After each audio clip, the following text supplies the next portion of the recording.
8:38 back on the Big Boy Radio Show. You're listening to Florida Sports Talk, powered by NBC Sports. Listen live online all the time. FloridaSportsTalk.fm. Adam Reardon, Chris Doering with you on this Thursday morning, as we do each and every Thursday. We talk Miami Hurricane football with our good friend Danny Money of CanesInSight.com. He joins us. Danny, good morning. How are you, my friend? Absolutely fantastic. How you guys doing? I'm doing absolutely fantastic as well. Chris, how about yourself, my friend? I'm good, brother. It doesn't. I'm a grown man. I got a lot of other stuff going on in my life to dwell on something that happened last Saturday. No question. I think that's fair. That's fair enough for all of us, no doubt about it. But for the University of Miami, big win for that program over the University of Florida. I think a big win for Al Golden, though I don't think he's the kind of guy that says, look, this win's any bigger than any other that we've had and or we will have in the future. But make no mistake about it, winning against Florida down there in Sun Life Stadium, I'm not one of those guys who's running and screaming from the rooftops that Miami's back, the U's back. But make no mistake about it, that was a big win for Al Golden and that program.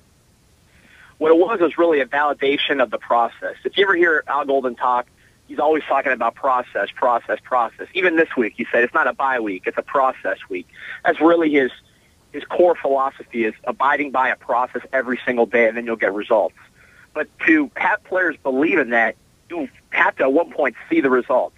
And with a game like this, you see the results of the conditioning, you see the results of the weight training, the strength building, you see the results of the discipline, not moving the turnover margin, et cetera. So you start to see those results. So what this win really does is give credence to everything that Coach Golden's been telling these kids, and they're going to buy in even more so than they already have, just because they saw the results on Saturday. I don't want to sound like bitter losing guy, but I think winning often covers up a lot of deficiencies. And when I look at that football game, 1 of 11 on third downs. Stephen Morris was highly ineffective. Duke Johnson was highly ineffective after the first quarter there for both of those guys. To me, if I was a Miami fan, I would be a little worried about this false sense of security that this win may provide. As Al Golden talked a little bit about maybe some of the negatives in addressing those things since the football game and how they can get better? Oh, absolutely. And, I don't think Hurricane fans have any false illusions that they're all the way back. I mean, the Gator team they beat, in my opinion, is extremely flawed. And it's ironic that, the Gators won quite a few games last year in similar fashion, and now their lack of talent on offense is being exposed a little bit.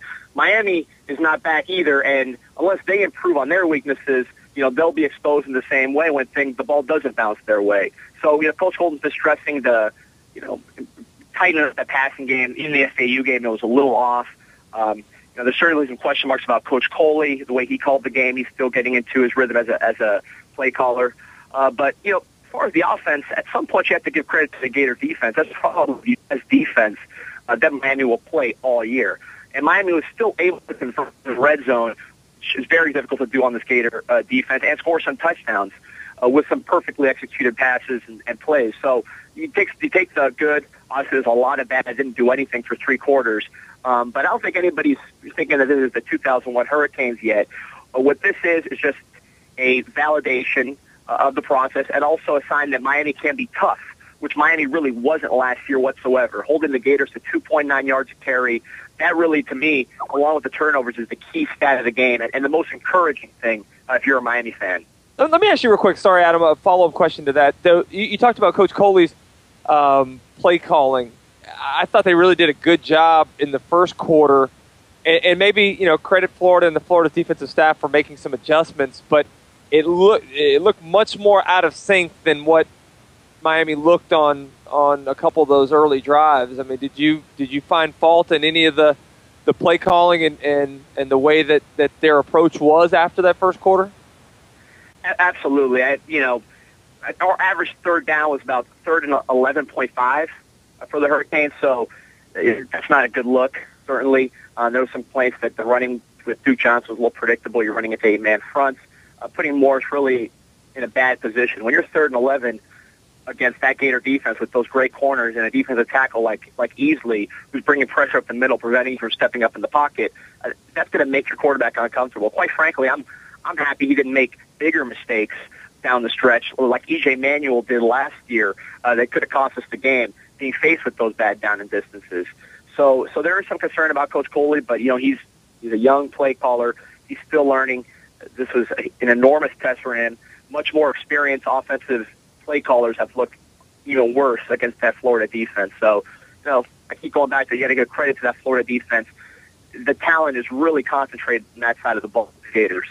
Danny Money, CanesInsight.com, our guest here on the Big Board Radio Show, talking Miami football. Now, one of the, I guess, side notes to a game like this is always going to be recruiting. Now, I don't know if that's the angle's a little bit more trumped up than it actually is, but talk about some of the recruits maybe that were at the game and whether or not this game in particular had an impact, whether it be on one recruit in particular or a guy that Miami and Florida were both battling over.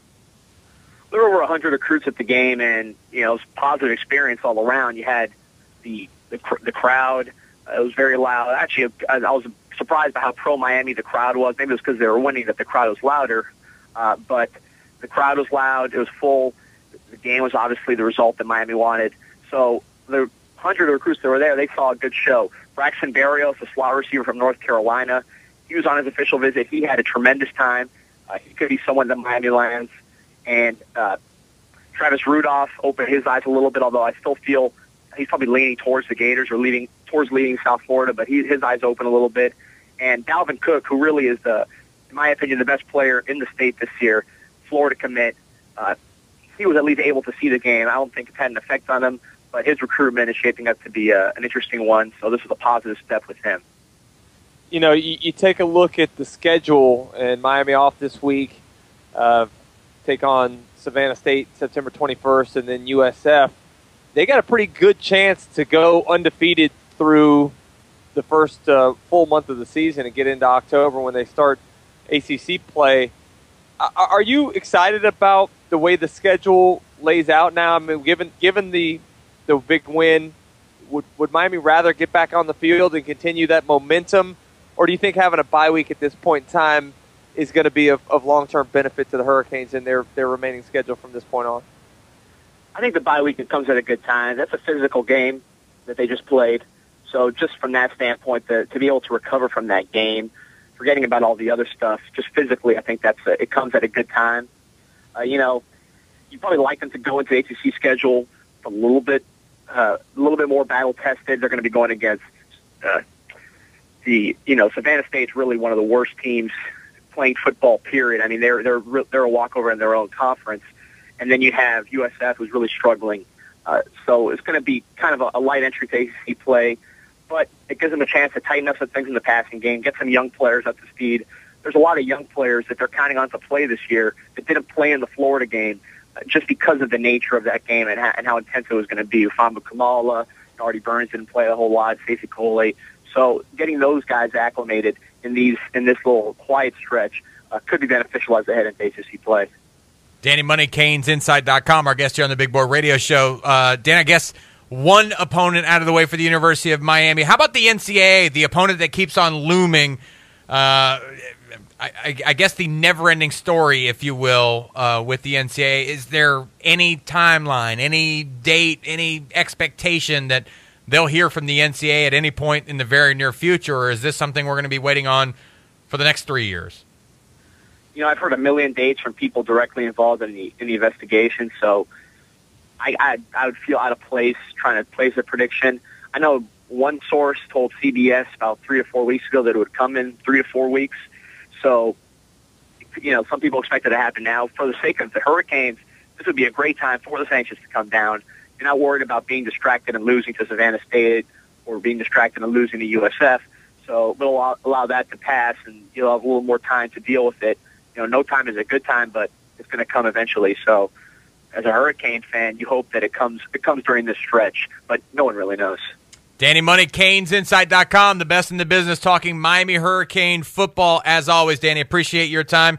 Enjoy the week off, my friend, and we'll talk to you next week. See you guys. Appreciate it. Danny Money, CanesInsight.com, the best website for your information on the University of Miami. Coming up next, we'll wrap up this edition of the Big Board Radio Show. Stay tuned. You're listening to Florida Sports Talk, powered by NBC Sports.